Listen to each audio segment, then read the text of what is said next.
ભારત વિરુદ્ધ કાવતરું કરનારને જડબાતોડ જવાબ અપાશે। દિવાળી પર જેસલમેરની સરહદેથી પ્રધાનમંત્રી મોદીએ પાકિસ્તાન અને ચીનને આ આકરો સંદેશ આપ્યો। પ્રધાનમંત્રી મોદીએ સતત 7મા વર્ષે સરહદ પર જવાનો સાથે દિવાળીની ઉજવણી કરી।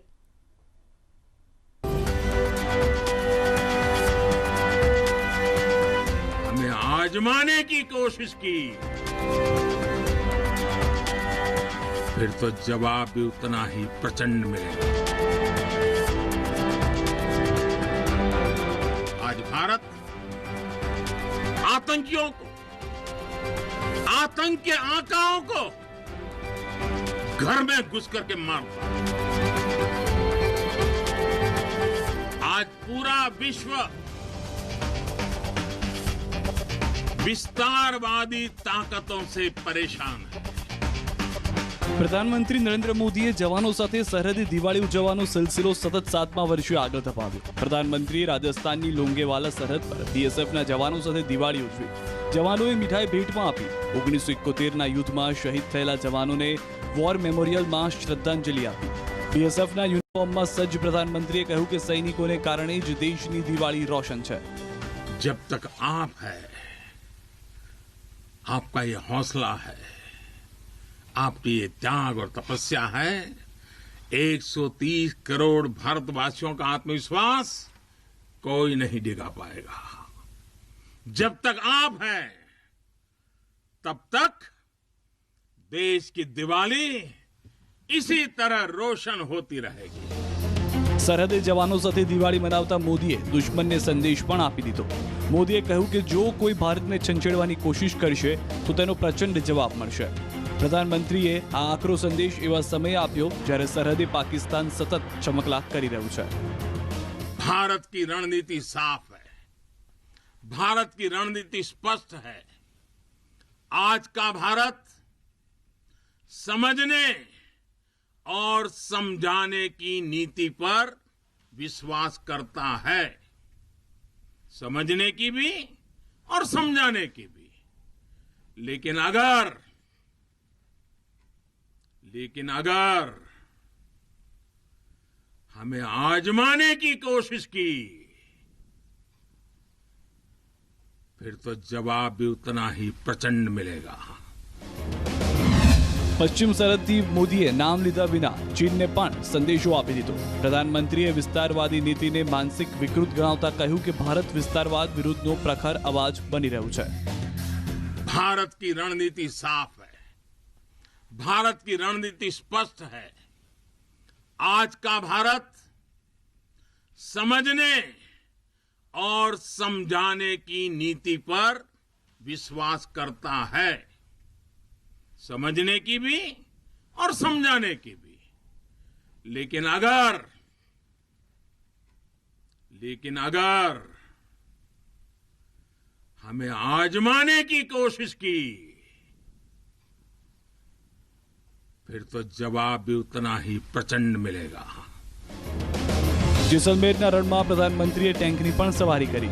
આ એ જ સરહદ છે જ્યાં ભારતીય સેનાએ પાકિસ્તાનને એકથી વધુ વખત ધૂળ ચટાડી છે। લોંગેવાલા સરહદે 1971માં સેનાની જીત દુનિયાભરની સેનાઓ માટે એક મિસાલ છે। જેસલમેર એરબેઝ પર પ્રધાનમંત્રીએ લોકડાઉન દરમિયાન વાયુસેનાની ઉત્કૃષ્ટ કામગીરીને પણ યાદ કરી।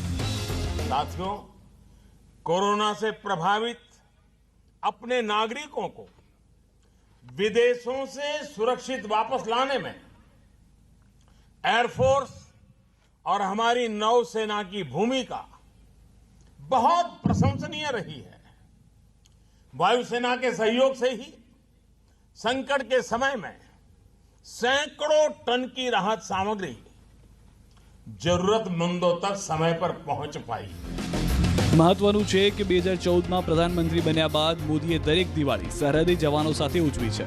છેલ્લી 6 દિવાળી પ્રધાનમંત્રીએ જમ્મુ કાશ્મીર, ઉત્તરાખંડ, હિમાચલ પ્રદેશ અને પંજાબની સરહદે ઉજવી છે। આ પહેલી વાર હતું જ્યારે પ્રધાનમંત્રીએ રાજસ્થાનની સરહદે જવાનો સાથે દિવાળી ઉજવી હોય। Bureau report, news 18 Gujarat. દિવાળીની રાજ્ય અને દેશમાં ધામધૂમથી ઉજવણી કરાઈ। રાજ્યના તમામ દેવાલયોમાં ભક્તોની ભીડ જામી। વેપારીઓએ પણ ચોપડા પૂજન કરી લક્ષ્મીજીના આશીર્વાદ મેળવ્યા।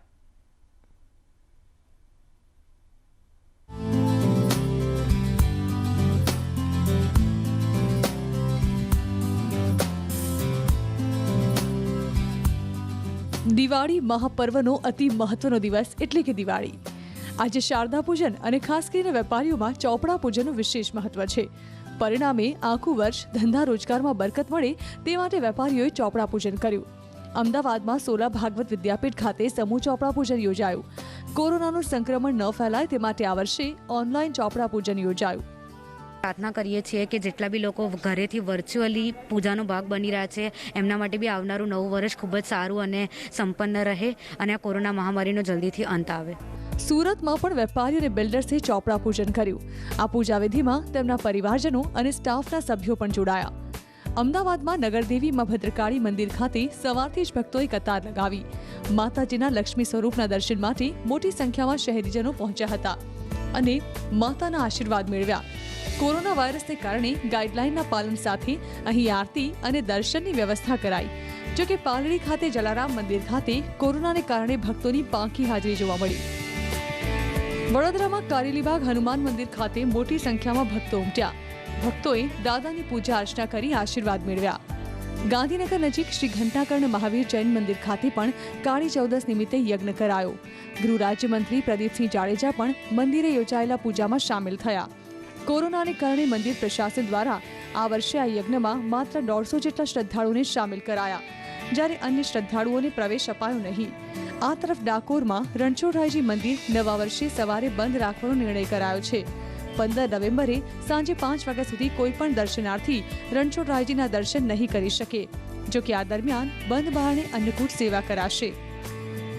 બેસતા વર્ષમાં પ્રશાસન સાથે થયેલ ચર્ચા મુજબ બેસતા વર્ષના દર્શનના સમયમાં ફેરફાર કરેલો છે. વૈષ્ણવોનો સવારે પ્રવેશ બંધ રાખેલો છે. વૈષ્ણવોને સાંજે 4 વાગ્યા પછી જ મંદિરમાં પ્રવેશ આપવામાં આવશે. બેસતા વર્ષની તમામ વિધિ મંદિરની અંદર અંકુટની આરતીની બધી વિધિ